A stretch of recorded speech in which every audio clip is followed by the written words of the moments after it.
কয় টাকা কামাই করলে বড় লোক হয়? আপনারা সবচেয়ে বড় লোক কোন? একটা পয়সাওয়ালা কোন? কয় টাকারে বড় লোক কয়? কথা বলেন না কেন?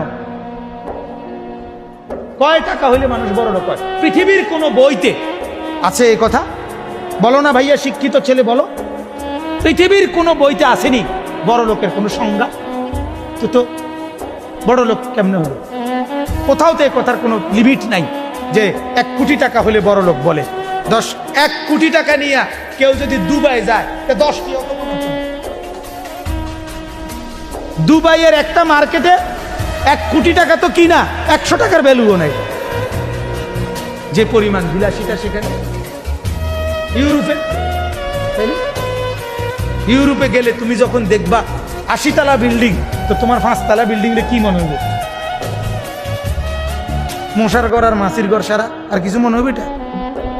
এটা কেউ গনার ধরে এগুলো? আমি তো নিজে দেখছি সৌদি আরব 8 তলা বিল্ডিং এর ছাদের মধ্যে ছাগল ফালে, ভিতরে রুন্ডির ভিতরে ছাগল। এটা কি কোনো কিছু? এটা বিষয়? এটা মিয়া এই জন্য ভাইয়া বাপ রাগ হইয়েন না, আমি শুধু বিবেক জাগানোর জন্য বলছি, মূলত লজ্জা দেওয়ার জন্য না ভাইয়া, মূলত তোমার অনুভূতি জাগাইতেছে। তুমি তো পড়ালেখা করছো, তুমি তো 2-4 লাইন পড়ছো ভাইয়া, বিবেক আছে তোমার। তোমার বিবেক কেন বলে না যে আমি সাজলাম কি কি ডিজাইন এটা আমার জিন্দিগি, কি এটা?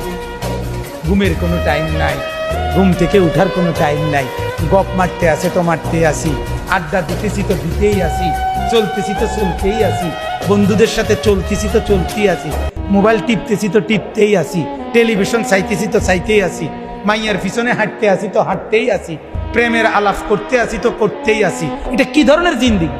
জিন্দিগির একটা আগা মাথা থাকবে না? একটা উদাহরণ দেই। রাসূলুল্লাহ সাল্লাল্লাহু আলাইহি সাল্লামের একজন সাহাবী ছিলেন হযরত আনাস ইবনে মালিক রাদিয়াল্লাহু তাআলা আনহু। আনাস নবীজির খাদেম, ছোটবেলা থেকে যিনি নবীজির খেদমত করছেন। তো হযরত ওমর রাদিয়াল্লাহু তাআলা আনহু যখন খলিফা ছিলেন, নবীজির ইন্তেকালেরও বহু পরে, তখন রোম রাজত্ব মুসলমানরা বিজয় করছেন। তো ওই রোমের একটা জায়গা নাম ছিল তুস্তার। তুস্তার কি নাম?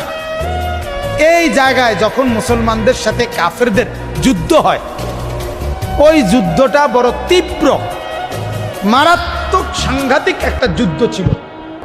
এতটা ভয়ঙ্কর যুদ্ধ হয়েছে যে ওই যুদ্ধে মুসলমান